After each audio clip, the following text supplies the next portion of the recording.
Hey guys, it's Sarah, and today I'm going to be sharing 5 ways that you can structure your low buy or no buy this year. So I know January is almost over somehow, but we're still pretty early on in the year, and a lot of people I think are doing low buys this year, or maybe you've been kind of toying with the idea of doing one. There's a lot of different ways that you can structure your low buy or your no buy.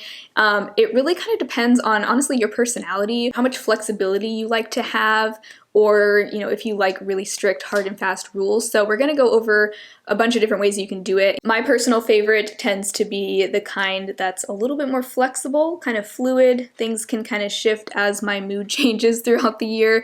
And so we're gonna go from like the most strict to the least strict being my personal favorite. So I think the number one thing that you need to know going into whatever you want to call it, whether it's a low buy or a no buy, is your reasons for doing it. What are your goals? For some people, those goals might be more financial goals, like maybe you're trying to save money this year, maybe you're trying to save up for something big, like a new car, house, whatever, vacation, or maybe you're trying to pay off debt. So those are some kind of financial reasons you might be doing it. And the other reasons might be that maybe you've noticed kind of a pattern of compulsive shopping. Maybe you feel like your makeup collection has just kind of gotten out of control and you want to minimize how much stuff you're bringing into your life for whatever reason. And it could also be a combination of financial reasons and other reasons, but I think just kind of knowing what your goals are is going to be the number one thing that you need to consider when you are planning out your rules and how you are going about your low buy. 2020 for me was the big year of kind of trying to take a hard look at my spending habits, analyzing my spending, and also setting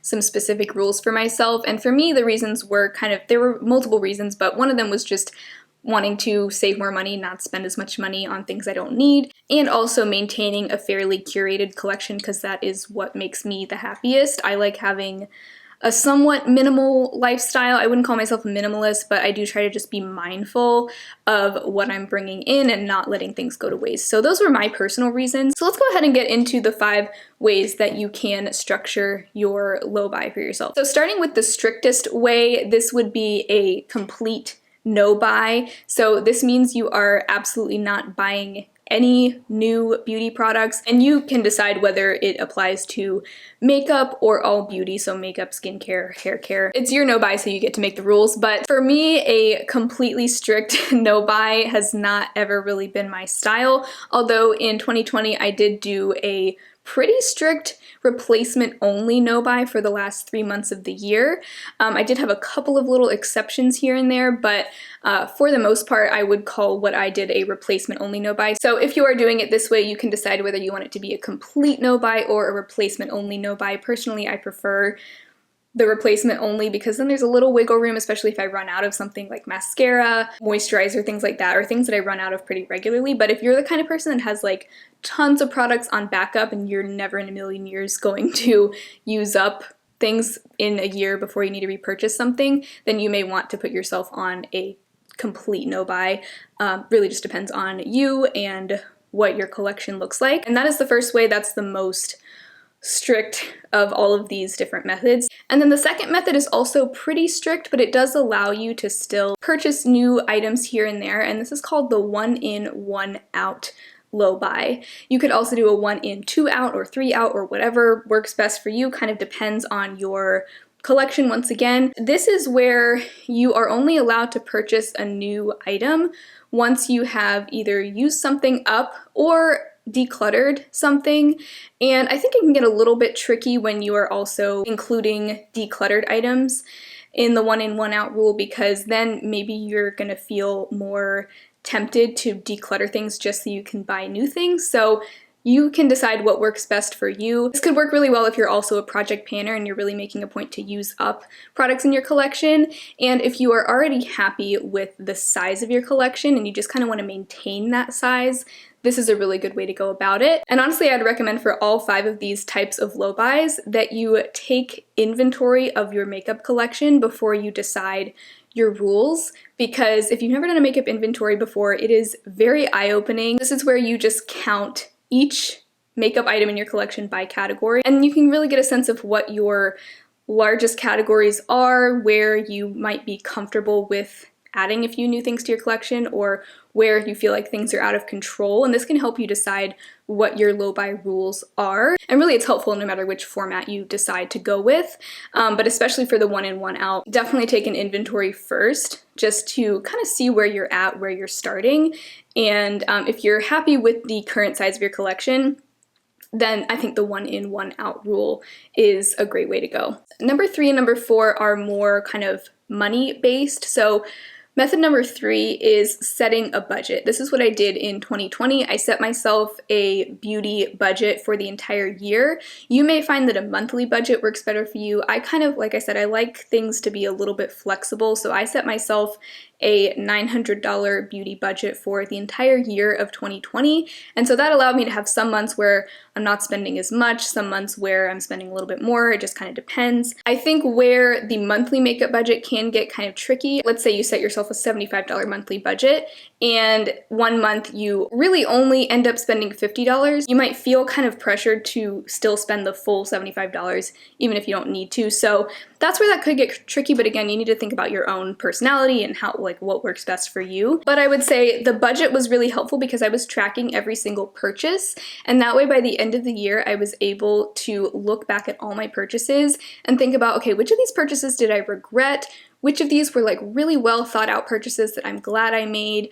And I was able to take those lessons that I learned with me into 2021. And now that I've done that, where I was really kind of putting a microscope on my spending habits for an entire year, now I don't feel like I really need to set any kind of rules for myself because I've already kind of built up these habits of just more mindful spending. So I definitely recommend the budget method because it's very flexible. You can really tailor it to your specific finances, and then by the end of the year you can see, okay, how much money did I waste on things I didn't like, and just kind of take a closer look at your spending. So that is one way that I definitely do recommend if it sounds like it'll work for you. So number 4 is kind of in the same vein of the beauty budget, and this can be done alongside a budget or it can be done separately, it just kind of depends.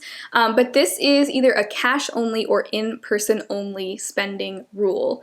I do think that this one kind of might be more applicable to normal times. I know I'm kind of trying to make as few trips out of the house as possible to just reduce my exposure. It probably also depends on where you live. I know some places are different than others, but maybe this is one to keep more in mind for future times if you are like me and you're trying to stay home as much as possible. Because I know I'm trying to do most of my shopping online, and I think a lot of us are. I think as a result, a lot of us have kind of fallen back into old like impulse shopping habits, just one of the many things about being in a global pandemic. But the cash only rule would mean that you are only allowed to purchase makeup with cash, and this probably applies mostly to people who maybe tend to like use their credit card to kind of mindlessly shop. If you feel like you need like a tangible reminder of, okay, I am making a transaction, this is exactly how much money I'm spending right now. And then also in-person only, you would have to be in person to use cash anyway, but if you are tempted often to impulse spend online, you could set this rule where you're only allowed to purchase things once you've seen them in person. And again, this might apply more to maybe hopefully later this year when it's safer to go out often and we're able to actually go into Ulta or Sephora and swatch things again. This could be a really good low buy rule for you to keep in mind if, like I said, you're kind of prone to impulsive online shopping. And then the final method, this is actually my personal favorite method now that I have kind of gone through the beauty budget / no buy year of 2020, and that is setting product specific limits or goals. So this goes back to the makeup inventory tip that I have. I think everybody should take inventory of their makeup collection. If you're not like a spreadsheet kind of person, just write it down in a notebook or a journal, or just use like the notes app on your phone. Once you've taken that inventory, you can set goals for each category of your makeup collection. You can do the same thing for skincare, hair care, body care if you need to. But this is my favorite way because it allows for the most flexibility, and I think this is probably one of the best methods for somebody maybe who's already been through a no-buy year, or you feel like you're already pretty mindful of your spending, but you kind of just want to keep things at the level that they are at, or maybe you have certain categories that have gotten a little bit out of control. For me, that's always lip products and eyeshadows. Blushes, oh yeah, blushes and highlighters are also my 2 weaknesses. So this year I really need to take a step back from buying blushes and highlighters and last year it was lip products. That was like my big focus. So you might have a few categories that you need to keep an eye on. Then you may have other categories where you're okay with adding new items periodically.